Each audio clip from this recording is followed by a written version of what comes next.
Okay, this is the Taurus TH9 follow-up review after 700 rounds fired through this weapon. Well, let's get right to it. 700 rounds, how's the reliability been?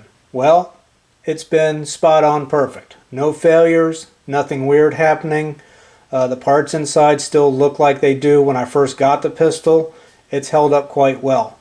And the finish, by the way, has also held up quite well. It looks pretty nice. Looks just like it did when I first took it out of the box. And just to show you, this weapon is clear. There you go. Another thing I really like about this pistol, actually, let's take that back out to show this, is the slide. This slide is smooth as butter, man. I love it. Very easy to manipulate.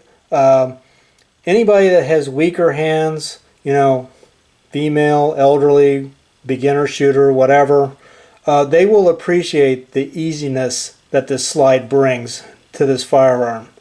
A woman especially, if she were to ask me what full-size pistol I would recommend to her, if that's what she was interested in, this would probably be one of the guns that I would recommend her looking at. It's just a very easy to operate slide. The fully ambidextrous controls are also a huge plus to this pistol, because lefties, righties, boathies, whatever, boathies, ambidextrous, will appreciate this. I mean, you got full controls on both sides, your slide catch, thumb safety / the cocker, and the mag release. Everything is on both sides, so that's also a very cool feature of this pistol. The recoil on this is also very manageable. The gun is a little bit top heavy, but because of its weight, it's very easy to shoot. I like it a lot that way. It's not snappy at all. It looks snappy in one of my older reviews of it, the first gun range review on it, but that's because I was trying to be tactical that day and I wasn't gripping the pistol very well, so please ignore that. That's not how this gun shoots. Also, another thing I really like about this pistol is you can carry it in just about any condition. You can carry it condition 1 like you would a 1911, you know, cocked and locked. You can also carry it with the thumb safety engaged, or I'm sorry, not engaged, and in double action. You could also carry it in single action, not engaged. I wouldn't recommend doing that with a hammer-fired weapon, but the option is there if you really want to do it. I wouldn't. Or if you want to be super safe, you can carry it in double action with the thumb safety engaged. So lots of options there. Like that a lot. The sights are quite decent. These Novak sights have worked quite well for me. They're not the best sights in the world. They're not the worst. I would call them good, decent, whatever. But you know, for a gun in this price range, pretty good set of sights. Also, speaking of price, well, this gun can be had for between $275 to $315 on the street. When you consider the features and the reliability, at least the reliability that I have experienced, that's a lot of gun for not a whole lot of money. If you're on a budget, I definitely would recommend looking at this.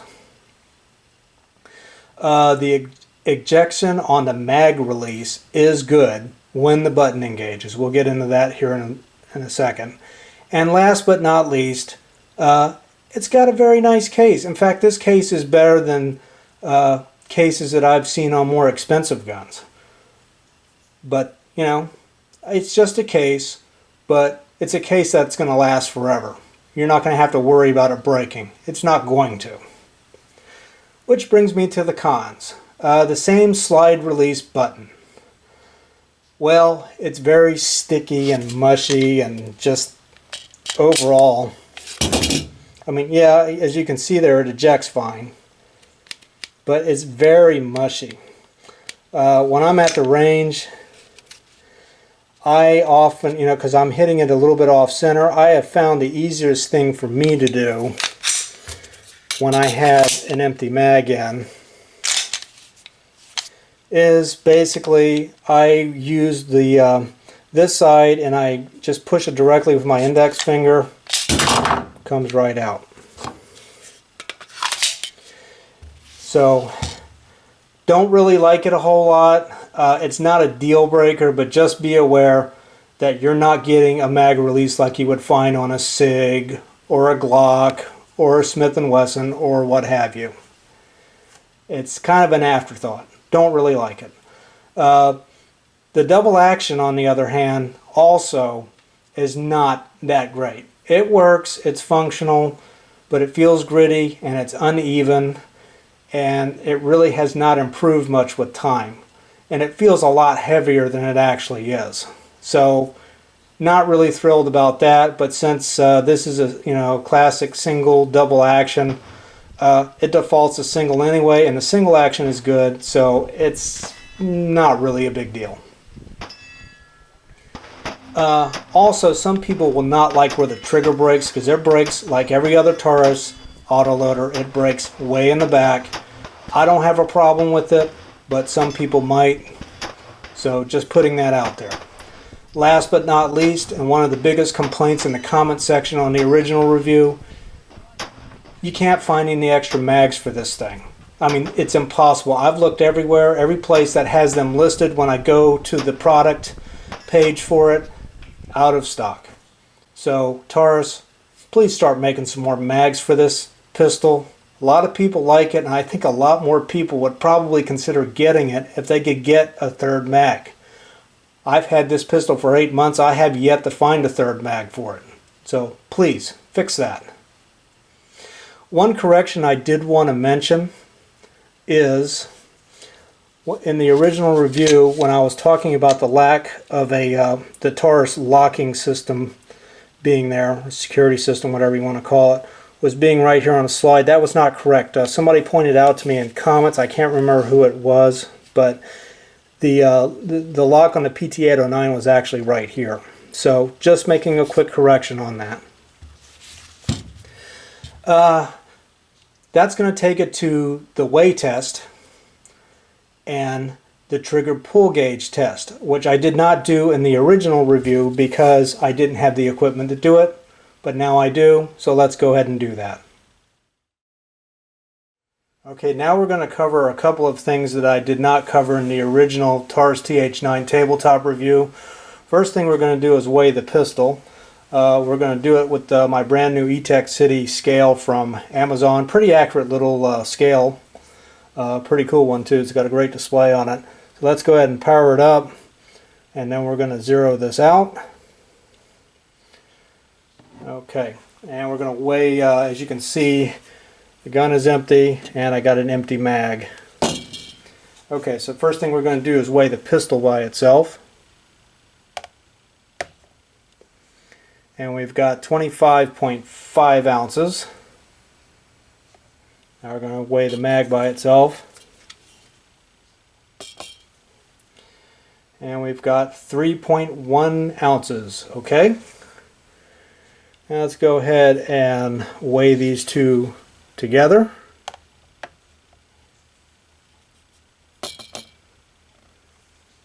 .6 ounces. All right. Now we're going to put the mag into the pistol, and we're going to weigh it as a single piece. And we've got 28.6 ounces. So that basically is bringing the Taurus in a little bit heavier than advertised. The advertised weight for this pistol is actually 28.2 ounces. I don't mind the fact that it is a little bit heavier. That's actually, I like that. The heavier it is, the easier it is to control, because a heavier gun has less recoil. Anyway, there you have it for the weight, 28.6 ounces. Okay, we're going to go ahead and do a weight test on the trigger here. See how heavy the trigger pull is in single action with my brand new Lyman trigger gauge. Let's make sure that's clear. Average is clear. Okay, we're going to do 3 pulls here. Let's go ahead and try it.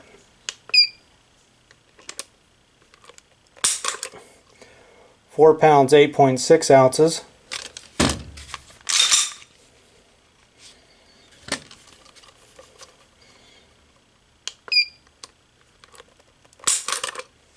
5 pounds, 0.7 ounces.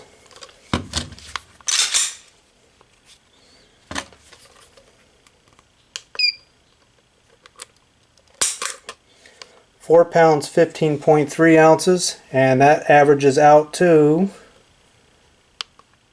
4 pounds, 13.5 ounces, so just a hair under a 5-pound trigger pull in single action. Okay, let's go ahead and do the double action here. Let's see what we get. Same deal, 3 samples. Here we go. 6 pounds, 13.3 ounces.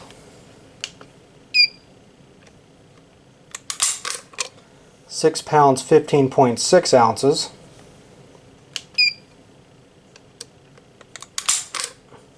6 pounds, 12.7 ounces, and that averages out to 6 pounds, 13.9 ounces, so basically just a hair under 7 pounds on the double action pull. I'm a little bit surprised because it actually feels a lot heavier than that, but probably because of the grittiness of the double action trigger, and it's still gritty and uneven. But anyway, there you have it, just a hair under 7 pounds on the double action trigger weight. Okay, and last but not least, a couple of opinions. Number one, on the warranty, which also happens to be a really big complaint in the comment section on the original review of the Taurus TH9 tabletop. Well, the only thing I can say about that is warranties really are not worth the paper they're printed on anyway, because manufacturers will try to find a way to fault you instead of honoring the warranty. It's just the way it is. If they can find a way to weasel their way out of it, they will. So my thought on that is maybe you should spend a little bit more time worrying about keeping the gun clean and well maintained than being pissed off about the warranty. I know some people probably will not agree with me on that, but that's my opinion. And last but not least, would I buy this firearm again? Absolutely, yes, I would. It's been fun to shoot. It's been absolutely 100% reliable. It's got lots of features. Easy to work. I like it. It's a nice pistol for what it is. It's a nice pistol. Would I trust my life with it? Absolutely. Not a single failure, 700 rounds in, and for me personally, that's a big enough sample to say that this is a reliable and usable gun. Thanks for watching.